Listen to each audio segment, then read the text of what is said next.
There we go. We are live. Let me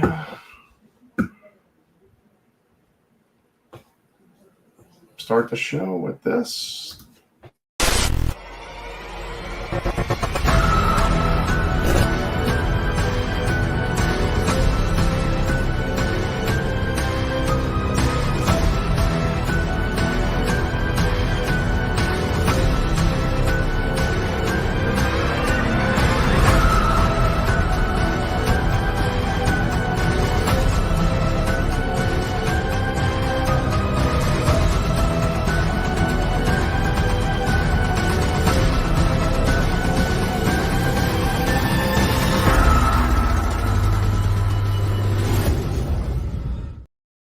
All right. Good evening, and welcome to Paranormal Files Into the Darkness. I am your new host, Michael Purcell, and I'm excited to have Brian Cano coming back on our show due to some technical difficulties the last time him and I were here.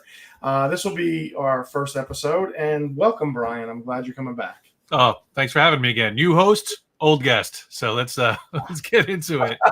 Yeah, let's just jump right now. I think the last show we did was recorded. This is live, so I'm excited, and let's have you back. So, what have you been up to since we talked last? I feel like time is compressed, so that could be any number of things. But what I've been putting most of my energy into has been my history of the paranormal, mobile exhibits, getting it upgraded, getting it's constantly growing. So the last showing of it was just 2 weeks ago in Shepherdstown, West Virginia, and it's all right. West Virginia, check. Nice. I think we've been to 12 states so far, looking to get to all 50, but those Western states are bigger. It's harder to get to. The exhibit has its costs, so I'm trying to figure out logistics to get it out there. So that's where I've been putting most of my energy into. Nice. And I think I saw somewhere you wanted to get all 50 states with that. Is it something that's mobile or something that like Oh, it's mobile. Yeah, it's a mobile exhibit. I mean, to do a brick and mortar one at this stage in the game, I mean, I would love to. If I were Bruce Wayne and Ed Cass, just to throw around and say, yeah, I'm going to do what I want, I would love to do that. But for right now, it's mobile. And because it's so, it has to stay kind of a certain size. Now, I would love to keep adding and upgrading, but if it's too heavy, if it's not literally mobile, then I can't do it. No, that's wow. I can't wait to hear you getting all 50 states. When that happens, well, I'll have you back anytime you like. But you have to hit that 50th state. Yeah, we'll have to have you come back.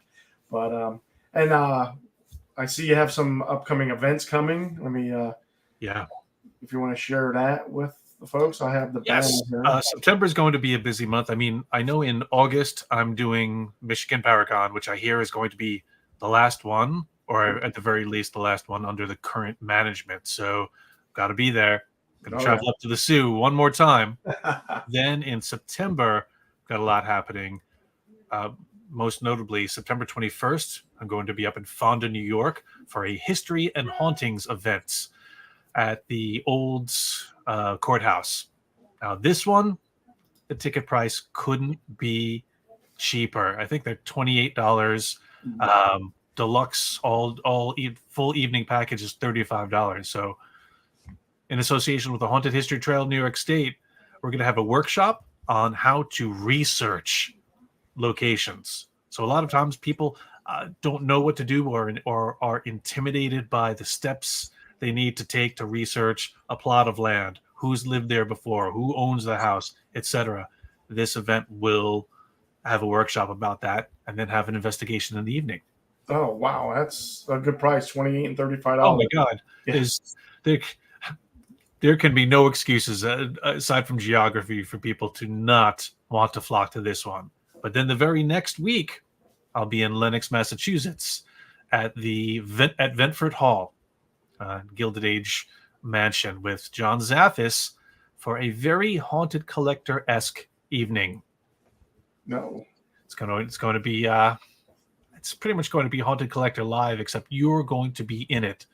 So that first sweep and John breaks up the team, you're going to be on. He's going to probably send me to the basement. He's going to take the girls, go do an EVP session, and it's going to be up to the attendees to figure out which of the haunted items that are there or just which of the items, they might not all be haunted, is the one that was causing the problem. So instead of our team taking care of it, we're going to hand it over to them and say, all right, you guys tell us how the episode ends.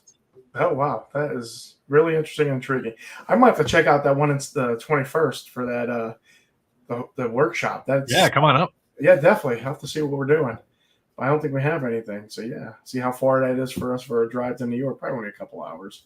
But, yeah, definitely. 5 to midnight I saw. So, yeah. Yeah. Wow. It's going to be a good time. So, do you still get out and investigate?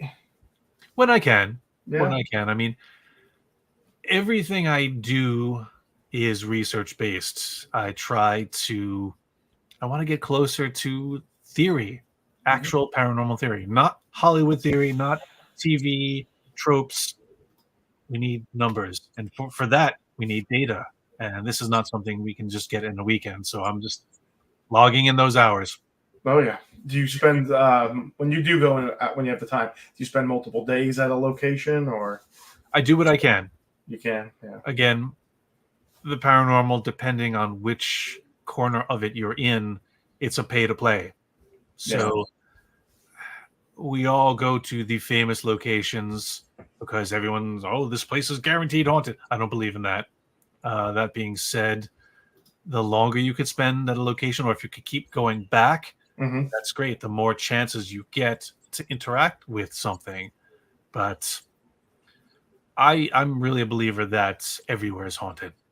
We live on a haunted planet, and where we are, they are. But just some of the places that are more famous get more of the attention than others, and there's nothing wrong with that. But don't forget, you don't have to go to a blank house to touch the other side. Oh, definitely.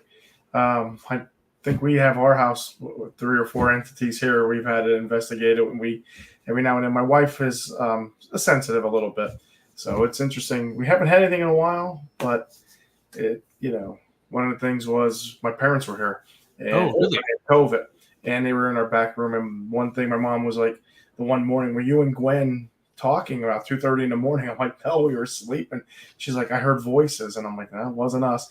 And then another time, she was like, I saw a woman sitting at the end of my bed, and she's like, I put the covers up, and then she's like, I saw another man and a woman standing there, and a child come out of the closet, and I'm like, oh, yeah, that could be the 4 entities that we have in the house, right. And it was just wild. Then the one night we put a recorder in the bedroom, and then I didn't know, my wife put a tape recorder outside the room, and after they moved out, because they were in an itch to get back in their own house after they both had COVID, they both stayed with us, and she was listening to the tape, and there was a woman's voice that just said, watch them.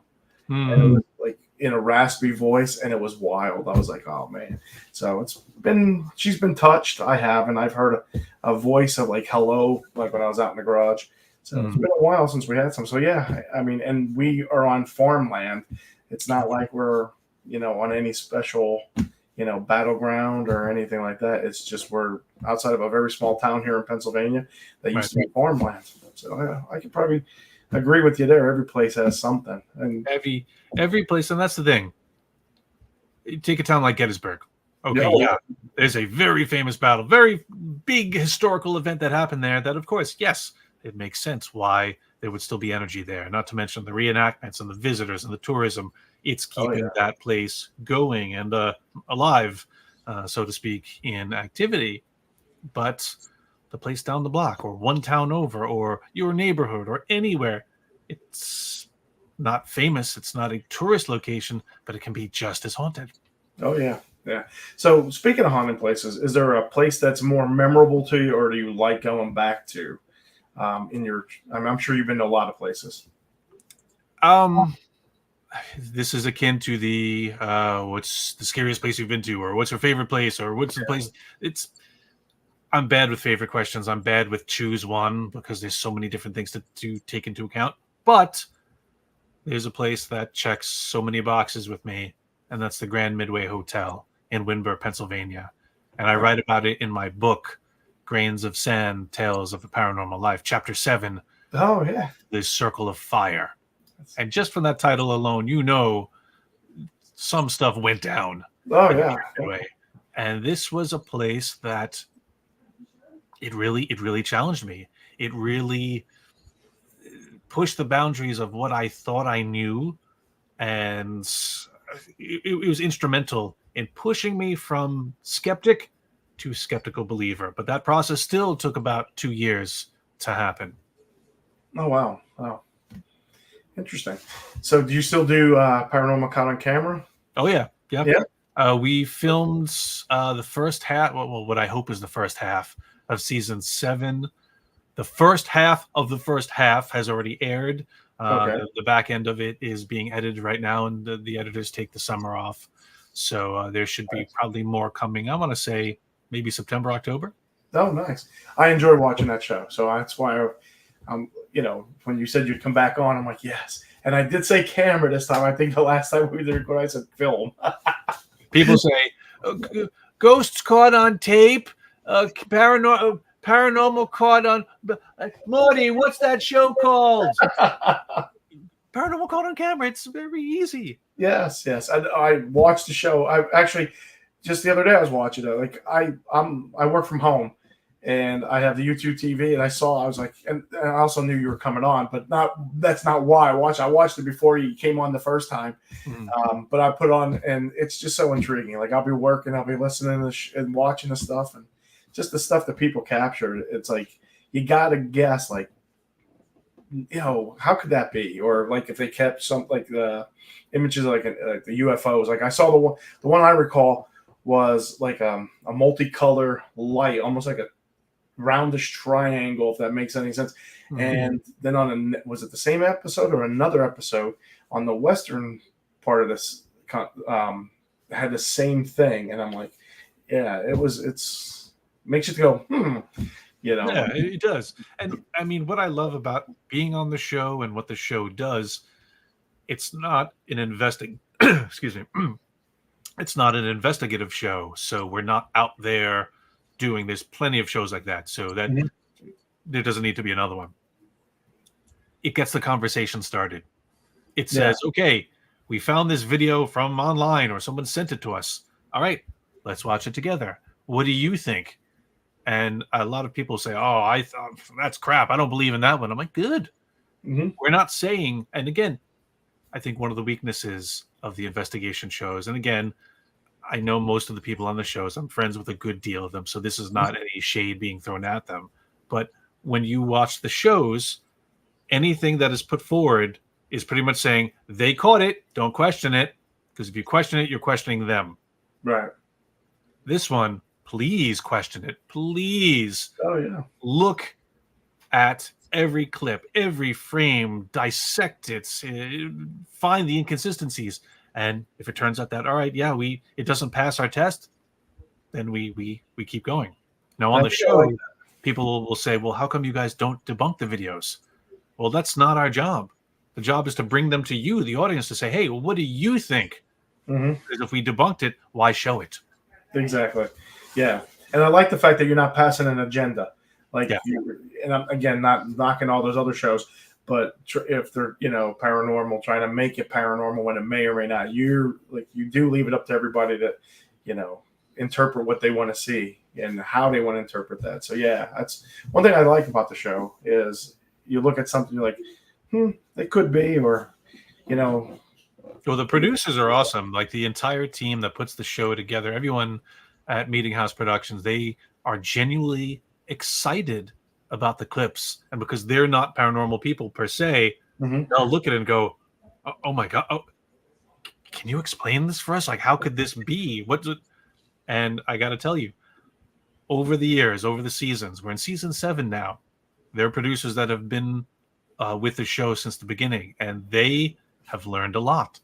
They'll interview us, and sometimes they'll go, okay, Brian, I know your answer. I know what you're going to say about this one, and then they'll present whatever question they have. And I'm waiting to get a couple of them on an investigation just to see their paranormal chops, to see how much they've learned. Nice. So the book you wrote, this is your first book? It is. How was the process for that? The process was tough because Well, it was both tough and it was easy. The tough part was getting out of my own way and figuring out what to write about. Being who I am, I'm always questioning. I'm skeptical of others. I'm skeptical of myself. So I'm thinking, well, who am I to write anything authoritative about any subject? So for the longest time, I said, well, do I write about the team's experiences, the places we've gone? No, everyone does that and everyone has it. They're not going to care about ours. Do I write a manual, a how-to? Again, who am I? Who's gonna say, oh, this guy's the authority? And for the longest time, I didn't know what to do. And finally, my manager said, well, Brian, you've got a lot of stories. When I see you on stage, you're telling your stories. Just write about that. I said, you know what? You're right. And the very next day, I got out this pad of Post-its. And on each one, I'm like, okay, Grand Midway story. Oh, the time at the Lizzie Borden house. Oh, there was that time here. And I just had all these Post-its with all these tales of experiences that I've gone through. And who better to tell my story than me? So no one else could have written it. And it's not about a specific house or location or haunting. Mm-hmm. It's just about me. And the funny thing about this, it kind of grinds my gears. On Amazon, you'll get people who buy it and then give it like 3 stars. They're like, oh, I was hoping there'd be some sort of proof in here. I'm like, proof? What proof? What proof can I give you that's gonna change your mind about something? It's called Grains of Sand, Tales of the Paranormal Life. If it was called Grains of Sand, definite proof, this is the book, fine. I made a promise that I didn't keep, but I didn't do that. And my Amazon rating suffers because of their ignorance. Oh, man. That's the creative process. That's pretty. I can just see the post. It's like when you got the vision, like the aha moment of what you want to write about, and then that's. That being said, I am now back in my own way for the second book. It's been 2 years now, and I'm finally thinking, well, maybe I'll do this. I don't want to do more Grains of Sand. Yeah, I don't want to do just more tales. I feel that's lazy. For me, anyway. I have my concept. I know what I'm going to write about. Nice. This is going to require research, and I've got it. I have to do it the right way. I have to. It's going to take as long as it's going to take, which means it's probably going to take a long time. Yeah, well, we'll be looking forward to it as well. And then I know it seems like you want to get it right, so squeeze that in with the time, and just gotta have. Well, I started writing a couple of months ago, and I got 2 chapters in. I had a good probably 10,000, 15,000 words done. I'm like, all right, here I go. I'm off to the races. And then something clicked, and I said, well, I need more of this. And what I wrote feels like more grains of sand. And I threw it out. I said, all right, back to square one. I was on square 2, but now I'm back on square 1. Nice. Let me ask you, how did you get into the whole paranormal? Like you say you're a skeptical believer now, so you weren't a believer, or was it something that you just like if they're there, they're there. If not, The story. This is where Brian goes onto autopilot. This is the tale I've told many times, and is in the book. But when you're a kid, you believe in everything. You have no reason not to believe. No, very few children will you meet that are skeptical. Like, oh, I don't believe in this. I don't believe in that. Because when you're a child, Santa Claus, Easter Bunny, the Tooth Fairy, Jesus. Yeah. Insert deity here. How you were raised. And as you get older, you start to lose some of those figures. And it puts, I don't know why we do this to kids, but it puts them in a state where they've been lied to. And that's okay. Don't worry about it. You're still getting the presents. You're still getting the things. So it's hard to know what to believe in. Mm-hmm. And by the time I got to college, I found myself having a crisis of faith. I was raised Catholic, but I found myself really in that God is dead space. Like, yeah, maybe we were created, but I don't think anyone's behind the wheel anymore because things are messed up down here. Oh, yeah. And when you're in college, you think you know everything. So at that point, I'm like, oh, yeah. The arms folded paranormal person. And by the time I got into investigating with my friends, I was the skeptic. But my goal was to prove that people are misdiagnosing things. It's not a ghost. And here's the logical, rational reason for it. And every experience I had, that whole process, reading, researching, going on cases, getting mentored, joining a team, starting a team, doing everything that I did over the years, each experience was a single grain of sand. Each grain you'd think, oh, this will be the one. Nope. This has got it. Nope. Grain of sand. I'm dropping them at my feet. And eventually, around Grand Midway time, I looked down, and metaphorically speaking, I was standing on a beach made up of all those grains of sand. And I had to consider what that meant. And it's not so much one. And that's the thing. People always ask, what's the one event that changed your mind? It wasn't, nor should it be. Right. If one thing could make you flip, I don't know. I don't know if I want to be that easily swayed. You don't want to be so skeptical that you're immovable, but you don't want to be naive either. Right. So it took me a while, and these days I'm still skeptical. I'm a skeptical believer because I know the phenomenon exists. Mm-hmm. It's the people who report it that I'm skeptical of. Yeah, it makes sense. Very well said too. I mean, I'll agree with you there because you don't know what their intention is to deceive or anything. It's like rather than just presenting it or reporting it. Yeah. So and that's the thing, and it doesn't always have to come down to fraud or an agenda or intent. Sometimes just it comes down to innocent ignorance. You don't know what you're experiencing, so you're just like, oh my God. How many times have we heard it's a demon? It's something negative. Well, how do you know that? At what point did the ghost say, oh, here's my ID from the Demons Union of 666. Just check it out. I'd like to check in as I will be your oppressor this evening. Thank you. None of this ever happened. Right. In 22 years of me doing this, never has a spirit shown me its ID. There could be a first, though. Maybe the next 22 years. I am open to the possibilities. That's funny, though. Yeah.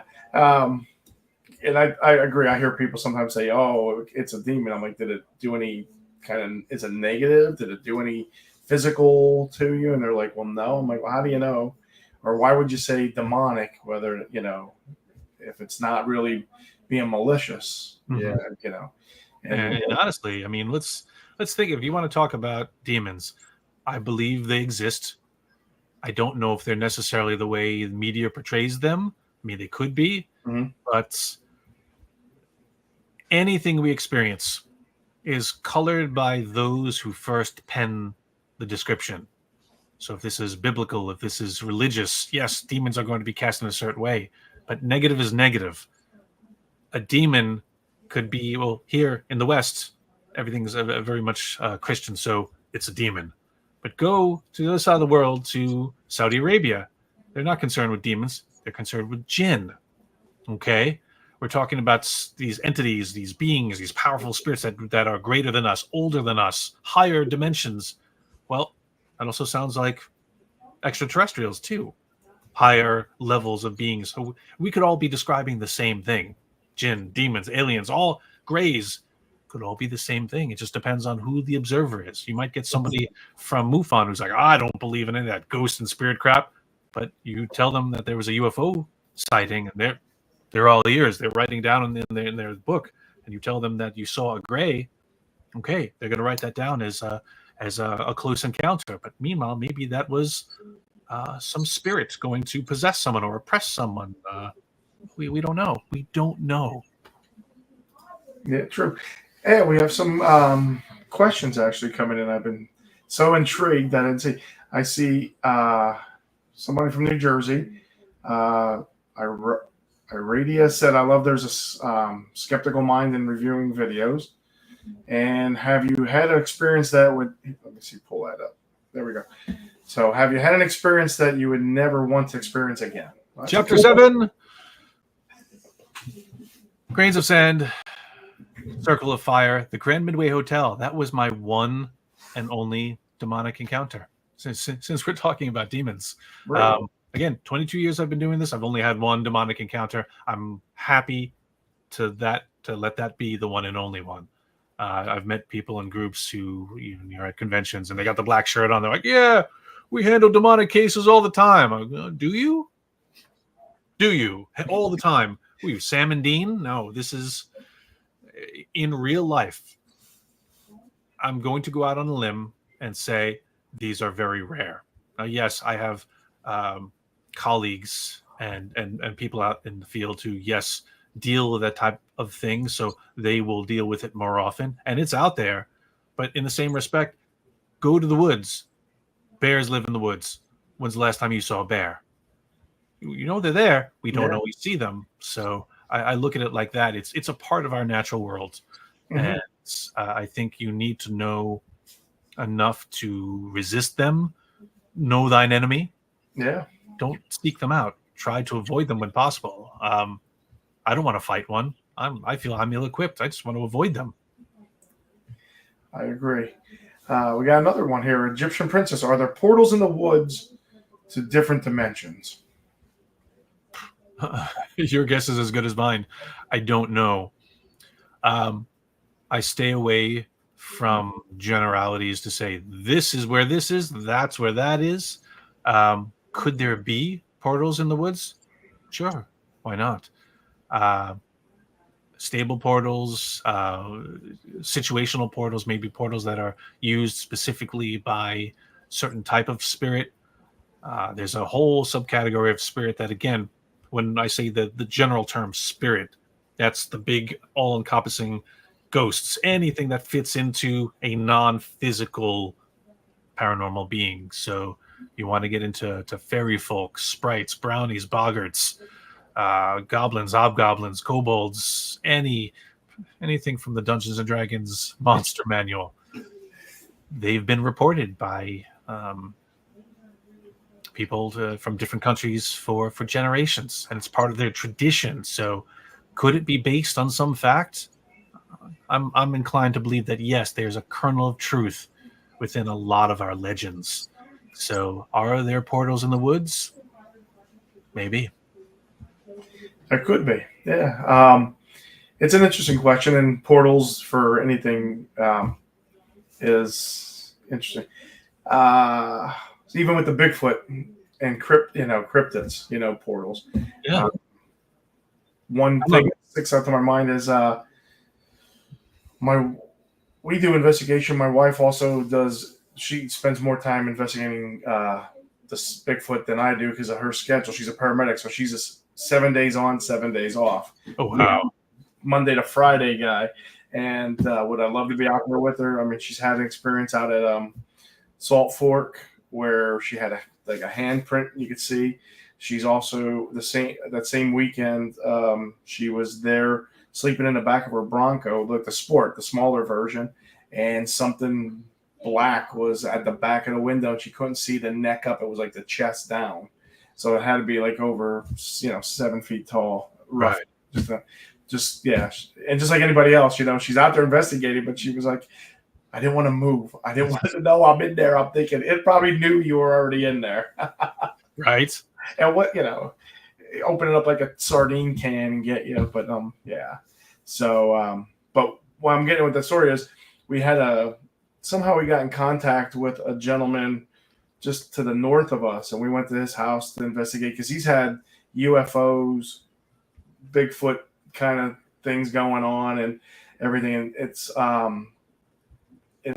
the pattern. It's really weird. Like when we started this, and it's been about a year since. It's been 7 months we haven't been there, but over the last year, like where he sees these UFOs, it's almost in line with a nuclear power plant. I'm not surprised. I've heard too of nuclear power plants drawing some sort of flying object, and I've had experience with this. I have noticed a lot of times when weird things happen, I tend to be nearby nuclear power plants. I was leaving the Lizzie Borden house one time, and a whole list of weird things happen, and I just happened to note where there was a plant nearby. Penhurst is located a stone's throw from some nuclear cooling silos, and they're all over the place. They don't advertise like, "Hey, look, we're here." Yeah. But sometimes you're driving down a highway, and just over the trees, like, I didn't know we had that here. Yeah. And I mean, you talk about UFOs, you talk about cryptids. A perfect example how everything is under the paranormal umbrella, and that it's really all, you don't have to pick a category, it's all tied in. Hmm. The Mothman Prophecies, the book by John Keel. This is a book, you say Mothman, and everyone's like, oh, Mothman, cryptid. I think UFO, because in the book, tell chapter 1, he talks about Hans Holzer, he talks about Charles Fort, he's bringing in every thread of the paranormal playbook, and so much of what happened in Point Pleasant during that time had to do with sightings. And yes, some of them were of a creature-like thing, but there was never a report of flapping wings or a creature, but more of something that had a wingspan that just levitated up into the air. Main witness, Woodrow Derenberger. He was pulled over by some craft. Somebody got out of the car, or the craft came over to him when he was in his car. That craft, and I say craft because when the pilot or the passenger or whoever got out, the craft went up out of sight, so that anyone who was passing by on the highway would see him talking to somebody, but you're not going to look up and look to see if there's a Stades car up 10, 15 feet in the air. Yeah. But people all reported him talking to this figure. He had communication with a being that called itself Indrid Cold, who was supposedly from the planet Lanulos and had prophetic things to tell him. But you say Mothman Prophecies, everyone's like, oh, Mothman! So much more. Much more. That's interesting. And let me go back to all right. They got your book, and I can't wait to read it. Thank you. I hope you enjoy it. Yes. And they also have been a few places that have me the creeps, but only one that made me want to leave. I was a real estate agent. Okay. I bet. I mean, you've got to sell a home, and sometimes it's empty, sometimes it's still furnished, and those people are on the outs.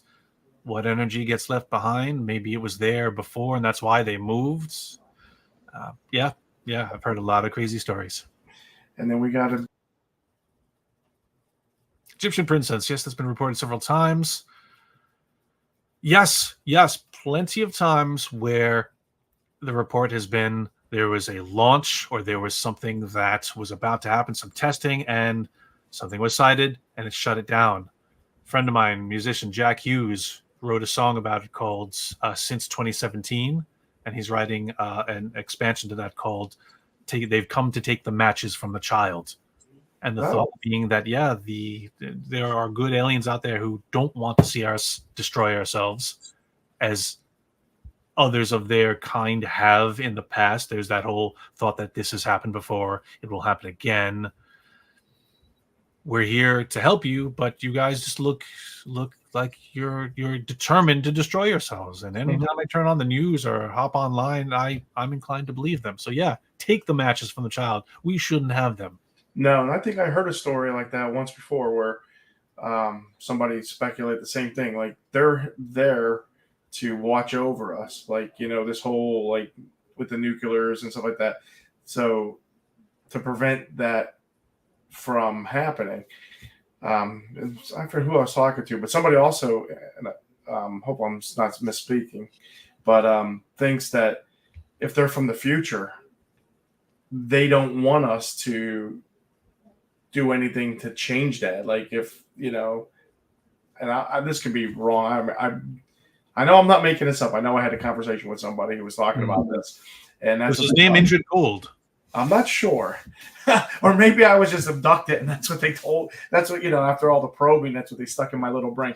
There you go. Like, because with this, it's like they're there to watch so we don't mess things up. It's almost like if watching Back to the Future when Marty goes back and then Doc tells him you can't do anything because you'll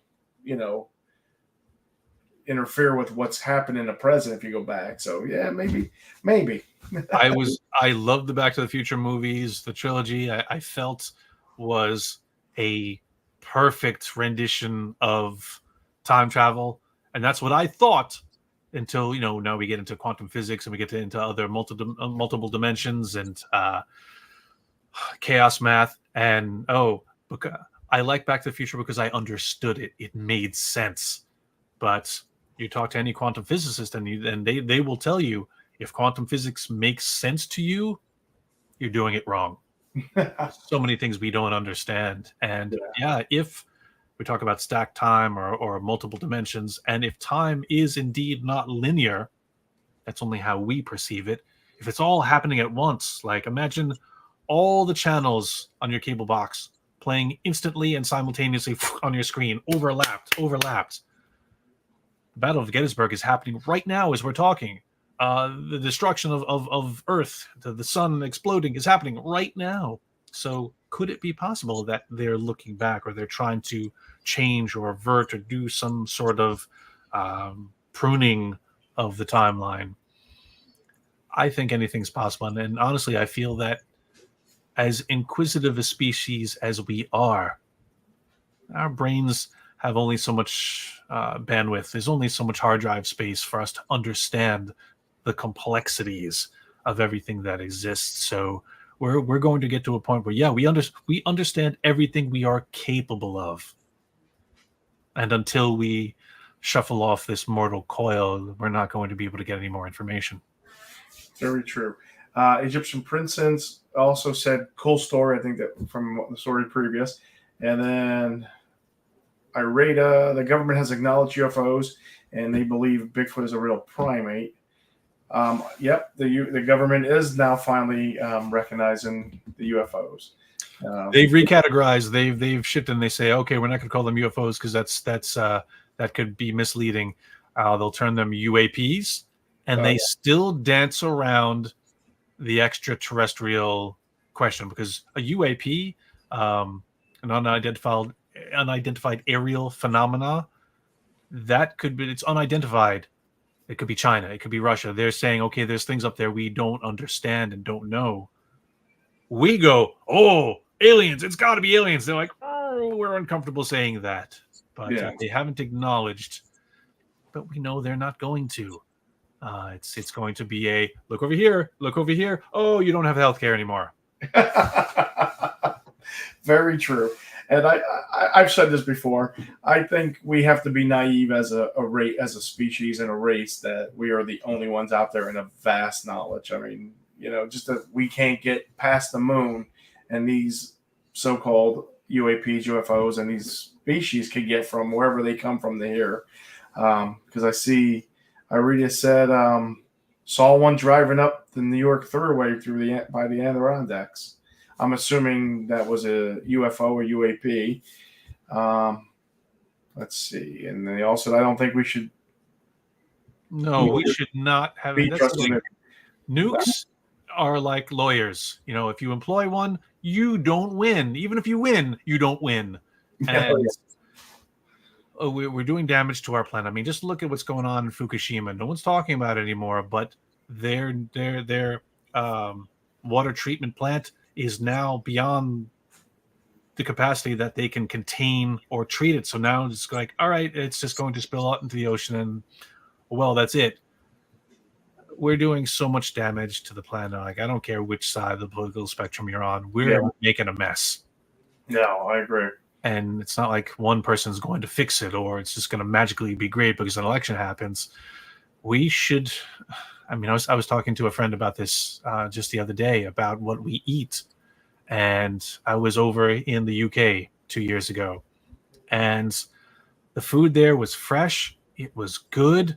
I felt 10 years younger. I didn't have any headaches. I didn't need Pepto-Bismol like I do all the time. I come back home within a month. I just feel crummy all the time. And you look at our portions and the chemicals and everything that's going in our food, and the FDA is supposed to tell us what's fine, and everything's bioengineered. And you see, I'm worked up tonight. I don't know why. There's something in the water. Everything I'm getting worked up about. Or it's in the air, but keep going, because I agree with you. A lot of people will talk or see on the news, and I don't watch news for the last I can't tell you, the last couple of years. It's just because if I find myself watching the news, I yell at the TV because it's like, and my health is just more important. And one thing is, it's called global warming or global for a reason. It's not called like this part of the world. So like, when you hear about, oh, we have to fix global warming and they want to do it here in the United States, it's like the United States is probably the least one that's doing it. You have other countries, and if you don't get those countries on board, it's kind of like, it takes four wheels to run a car. You're not going to just fix the driver's side one if you're and run on three flats. It's got to be, all of them have to be fixed. And if they all can't work together to fix this, it's in the word global. It's not this chunk. It's just crazy. And I could get on with the same thing. And it's interesting. You said you spent some time in the UK. I haven't. I mean, I was just in the UK 2 weekends ago, but I was only there from like Wednesday to. We left Monday morning. Mm-hmm. But I never spent. My mom spent like a month in Italy, and now we here in the United States, what breads? What's the second one after bread? Pastas, rice, all that stuff that we're not supposed to eat because of the sugars and the fats, because that's going to make you fat. She spent a month there eating pasta. She's like, and it was Southern Italy where our family's from. She's like, there was no heavy people. They're eating pasta 3 meals a day. They're having wine with every meal. They're getting air. They're getting exercise.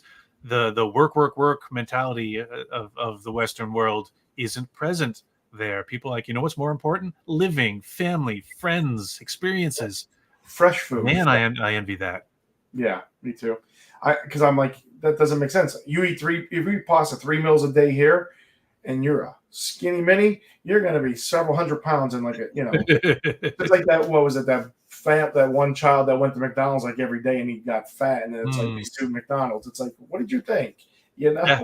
What did you expect to happen? But that's exactly. The thing. Everything has high fructose corn syrup in it because that was what was sold. That's pretty much what we bought. And now we've got to use. Mm-hmm. It's in everything, whether you need it or not. But damn, it makes things taste good, and we're all kind of addicted to things that taste good. We're like, I'll go on the diet tomorrow. I'll exercise later. I'll fight for this at another time, or I'll make good choices later. I'm 50 now. I don't know when I'm going to start, but it's got to be soon. Otherwise, there won't be a 60. I'm 53, and I feel the same way. It's like, I keep saying I need to hit the gym. I need to hit the gym, and yet I'm still here, still round. But I remember, it's probably about 10, 11 years. I remember somebody telling me, watch a documentary called Fork Over Spoon. And it really opened my eyes because, like, I was born in 1970, but it wasn't until like the 70s or late 70s in this documentary where obesity started coming around because of all the stuff, the hormones and the stuff you were putting into these animals. Mm-hmm. It's kind of like, okay, so like they make a big deal out of obesity. And true, obesity, I'm not a doctor, but obesity contributes to everything. Heart disease, blood pressure. I know people who, they don't want to take insulin, whether they're young or old. Once they get diagnosed with the D word, diabetes, if they change their diet, they lose the weight, they lose diabetes. So it's kind of like whatever our food, and then again, our population's growing. And I cannot believe they were actually talking about lab-grown meat. To the day that I would rather just hang myself. There's a company in Australia that I think it was either last year or the year before. They were able to genetically grow a meatball. It was synthetic meat. I think they were the next thing they were going to do. They were going to try to almost like Jurassic Park, they found mammoth DNA, and they're like, ooh, well, we could figure out how to fill in the things, but this is a pretty good chain. We could process this mammoth meat and use it to feed people. And I'm thinking, I don't know if I'm Thanos, but I feel like there's too many people, and we could just snap half of them away and go back to simpler times. I don't know. No, I couldn't see doing. I'm still trying to wrap my head around the Impossible Burger or this Impossible meat. Like, I don't know. I've never been a vegetarian. I don't know if I'll ever be. I mean, I don't want to say I'm not, but I just don't see eating salads and non-meat. I mean, I like my meat, but I don't know. Is that geared towards health-wise or just because I'm thinking if you're a vegetarian or a vegan, do you really crave the meat? So I'm trying to figure out, I'm trying to relate that to like the lab grown meat. Like who in their right mind? And there might be people out there, and I'm not knocking people when I say this is my comment. For me, I want to be able to come from an animal, not a lab. I mean, that's the thing. It's for us. It's for you and I to wean ourselves off of what they've got now. And that's the thing. I love a bacon cheeseburger. I'm like, yes, this is good. But then I'm driving down the highway and I see the truck next to me with the cows, and I know where they're going, or the chickens, and I know where they're going. But I want chicken tenders on demand. Again, in the UK, you had meal times at specific times. Like, all right, lunch starts at noon. It runs till about 3 or 4. Then there's no food, and then dinner is from like 5 to 8:30. If you're lucky, you find a place that still has food, and it's because it's fresh. They're getting it that day. It's not sitting around or frozen or pumped with preservatives like ours is to keep a high shelf life. But at first I was that American. I'm like, oh, I can't believe it. I can't get what I want to eat at 10 p.m. But then a couple days passed, and I said, you know what? Yeah, let's get off our butts. Let's make sure we're at dinner when dinner time is. And this is good. This has flavor. Yeah. People say, England, everything's boring. No, it's real, and that's the disconnect. Yeah, I was in Ireland again. I was in Ireland the same way. I mean, by 8 o'clock, things were shut down. Yeah. And same thing in the UK. I mean, one night my wife and I were like, we better get moving. It's almost 8 o'clock. And if it's anything like Ireland, things are going to start shutting down. And things were like closing or like 9 o'clock. And me and some friends, we were wandering Bath, England. We had just spent the day in Stonehenge. How was that? Somebody told me I should have went there. Oh, you should. Definitely do it. We went to Stonehenge. We had a nice day. Got back to Bath, and we're thinking, let's go get something to eat. We must have walked to every place in that town, because every place, either we didn't have a reservation, so we couldn't get in. You can't wait because there's only a certain amount of food, and the people with the reservations are going to get it. We ended up at a pub that was like our last ditch effort to find some food, and this was 8:30 at night. It wasn't 1 a.m. Yeah, we were having a hard time finding it, but it was us and our way of we want it now, instantaneous and on our schedule, and that's not how things work over there. And no, I acclimated. I was out there for 3+ weeks. I acclimated, and I miss it. It's nice. So you weren't too far from where we were. We were in Bridgewater, I think it's Somerset County. Well, that was Bath was a day trip. I had a tour of Wales, and then after that, I spent a week just driving around the UK. I was based in London. I said, what? Let me rent a car. I'm going to go drive to Loch Ness. I'm like, you can't drive a car to Loch Ness. I'm like, why not? It's far. How far? That's like 10 hours. I'm like, do you realize how big the United States is? I could be to Cincinnati in 12. Yeah, no problem. 10 hours. But to their credits, there's something magical and mystical about those M highways in the UK, because you're on them and it's just straight up, or it's this way. Yeah. And you're on it and you feel like you've been driving for 2 hours. I'm like, oh, I must be pretty far on right now. How long's it been? 20 minutes. Yes. We did the drive from London down, and we stopped at Stonehenge on the way down just in case we didn't make it back. And we never did. We just stayed down that way. We went to Wells and Glastonbury in that area. It's just to kind of stick around. We wanted to get back up to London. That'll be another trip. But yeah, driving back, we left like 3:30, 4 o'clock in the morning. And talk about boring. You're on that I think it was M5, just go. The M5. Holy moly. And again, driving on the wrong side of the car, on the wrong side of the street. God bless them. They don't have the same type of aggressive drivers as we have. They're still aggressive and they're still angry at you, but they're not going to display it, because here I am. I'm in the extreme right lane, because to me, in my mind, that's the slow lane. Nope. You and I would be perfect together over there. That's where I was on the way down from London. I was on the right. Yeah. So I'm thinking, okay, I'll just chill out in this lane and just coast. But meanwhile, that's the fast lane. and I'm looking around. When I get into that lane, there's nobody. Drive for 20 seconds, and then all of a sudden I look in my rear view, and there's a line of cars behind me. They're all probably mad at me, but not a single horn. I'm like, oh, let me get out of their way. And as I move over, vroom, vroom, vroom, vroom, they all speed by me, meaning they were like, oh, who the hell is this in front of us? He's probably American. But they didn't, if that were here, I would have been cursed at, beeped at. Oh my God. I'm not saying good things about America in this podcast, but I do love my country. I mean, we do get the aggressive. We do get the people in a rush. It's funny. I'm not trying to. When I say this, you're like, okay, Mike, just because I tell a story, you don't have to tell the story. But the same thing happened to me. I'm driving down. Now, it's funny. We have 55 miles per hour. All the speed limit is 50. We know. Ireland has the same things as England. It's a round white circle with the number and then the red. Well, that's kilometers up in Ireland. So the car I rented was in miles per hour, but the sign said 70. And I'm cruising at 70, and I'm like, I hope I'm not, because 70 miles an hour is higher than 70 kilometers. I'm like, I don't want to get pulled over.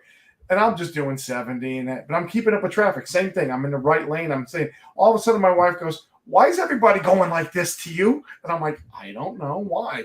And they're like, and I look over to the young guy's driving. He's like, like this. And I'm like, all right. So I pull over and then whoop, in the middle lane. And she's like, I think you were in the fast lane. I'm like, but I was doing 70. Like, and then when I got kilometers, which is like what, like 35, 40 miles an hour. Yeah. And then I said, when I got to the hotel, we had dinner that night at the hotel. And I'm like, is this kilometers or miles per hour? They're like, miles per hour. I said, okay, what's your speed limit like over 70? I said, no, the rule of thumb in the United States is 10 miles an hour. Yeah. Some cops won't. The kid goes to me, well, it's 10% plus 2. I'm like, what? So he's like, so if you're doing 70, you could go 77 plus 2. You could go 79 miles an hour. If you're doing 40, it's 44 plus 2 is 6. I'm like, oh, okay. Too much math. That's what I'm thinking. I'm a numbers guy, but oh my God, I'm driving down the road, 10% plus 2. Well, on the M Highway up to the Highlands, I was going fast, but people were going faster than I was. And I eventually got very comfortable driving. So again, it felt just like home, with the exception of I'm shifting with my left hand. So that used muscles I'm not used to. I'm like, my arm was sore when I got home. But I noticed there's a lot of over these like things that you pass, these digital boards. Yeah. And I find out that there's cameras in them. That's why no one was getting pulled over, because they'll take your picture and they'll send you a ticket. They don't chase you down. On the way to Ireland. I'm on the way to London. I'm like, I was trying to keep the speed because there was not many cars, because we had an 8:00 flight, so I wanted to get there like around 6. So it was early, and I'm like, are there really cameras? Because I'm like, oh yeah.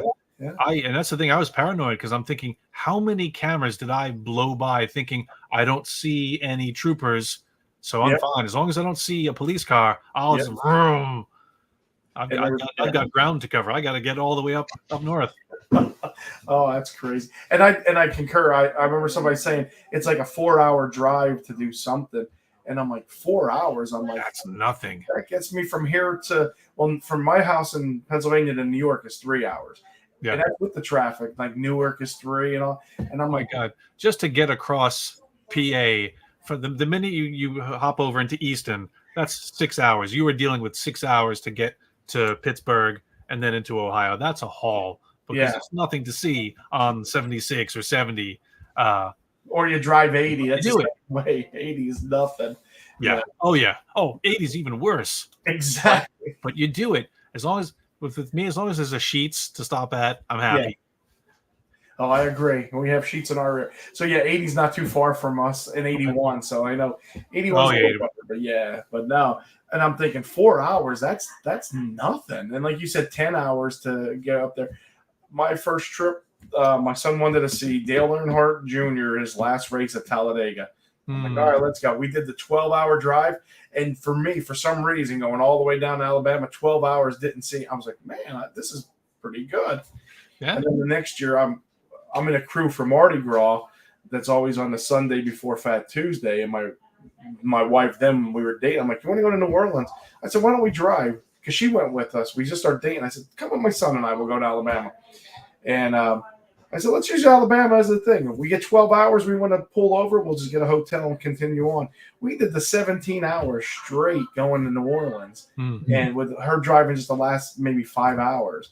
And I was like, but yeah, to hear them say 8 hours or whatever. I'm Yeah, like, I mean, from my place, I can make it down to Atlanta, Georgia, in probably 15. okay. And yeah, sometimes it's middle of the night, you're tired, the lines are hypnotizing you, and yeah, it's a little hard, but you do it. And we're spoiled out here on the East Coast because you can do that and be in plenty of different states in just a 4-hour radius. Once you start going west, and those cities get further and further apart, like, yeah, you're in a state for a long time, seeing nothing before you get to the next town. Oh, and I hate Virginia. I really, if there is a portal, that question about portals, I always say this when we drive to we do the Bigfoot conferences because my wife has a brand called Got Knockers. So we're trying to get that out there and everything. And I said, I really wish when we hit Virginia, there'd be a portal to just blow us through the state. Because it's like, I think every sheriff is out. Most of the times they're out. Well, if you're heading down 95, like, and you stay on the eastern corridor, but then you think you can make up time and go that mountainous route, you better have gas in your car. Otherwise, forget it. There's nothing out there. There's nothing. I made that mistake once. Wow. All right, let's see some comments real quick. We have we have a lot of stuff between your audience. They said food in Mexico is fresh too and delicious. Another one is the food in the UK has no GMOs, no additives, and no chemicals. So that's correct. What you were saying. Yep. It boggles my mind how bad our food is. I guess it's deliberate. I guess whatever it takes to sell. Obtuse. Are you being obtuse? Is it deliberate? That's a statement. I mean, you gotta have the shelf life, even though there's put an expiration date on stuff. Expiration date on water. I don't know how water goes bad, but yeah, hey, whatever it takes to sell more.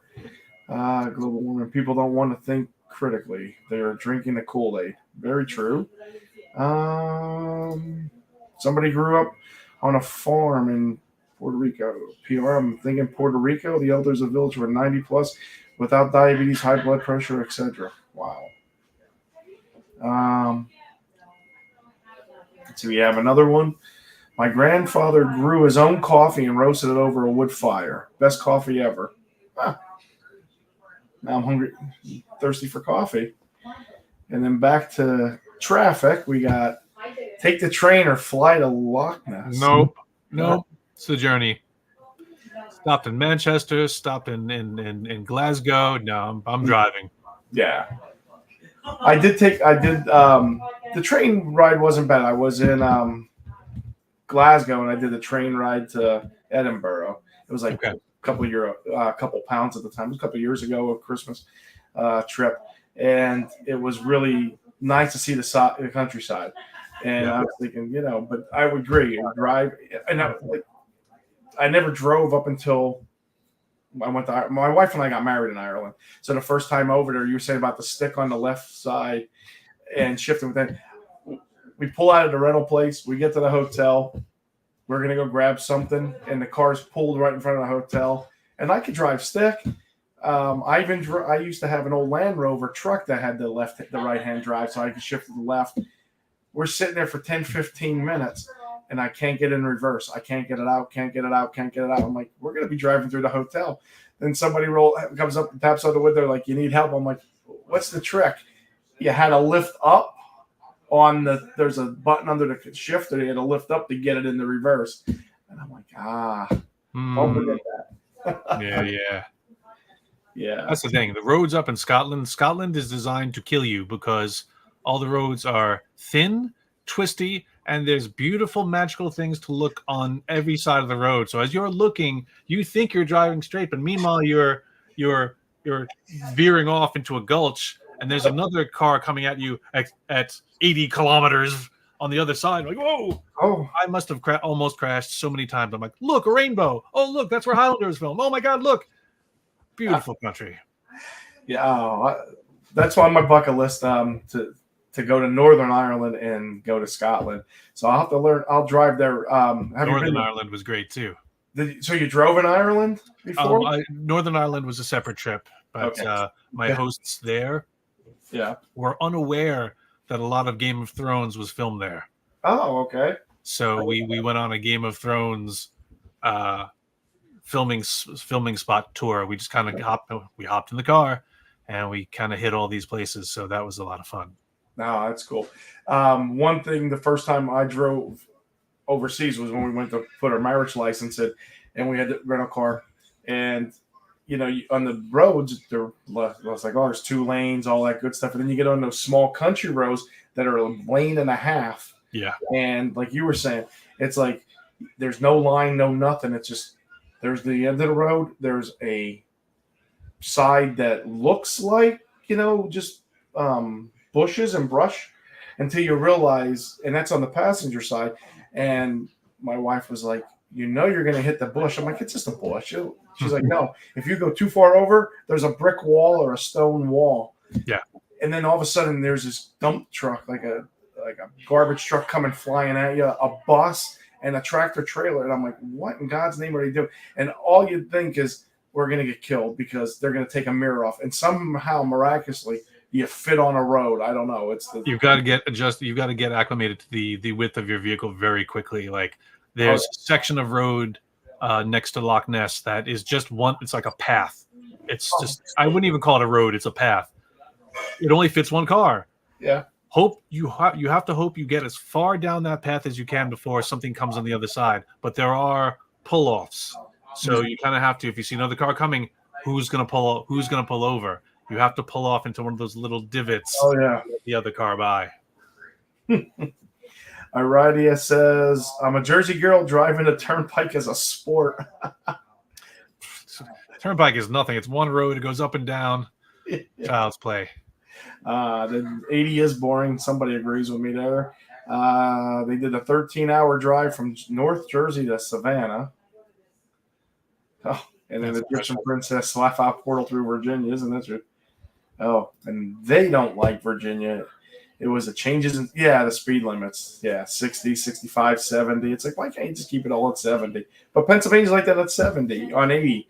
Yeah. You'll be at 65 and then be 70 all the way, where it's crazy. So, All right. Well, I know we're at just about an hour. I want to respect your time. It's getting late. I'd love to have you back because I could keep on talking. Sounds good. Is there anything else you would like to say, promote?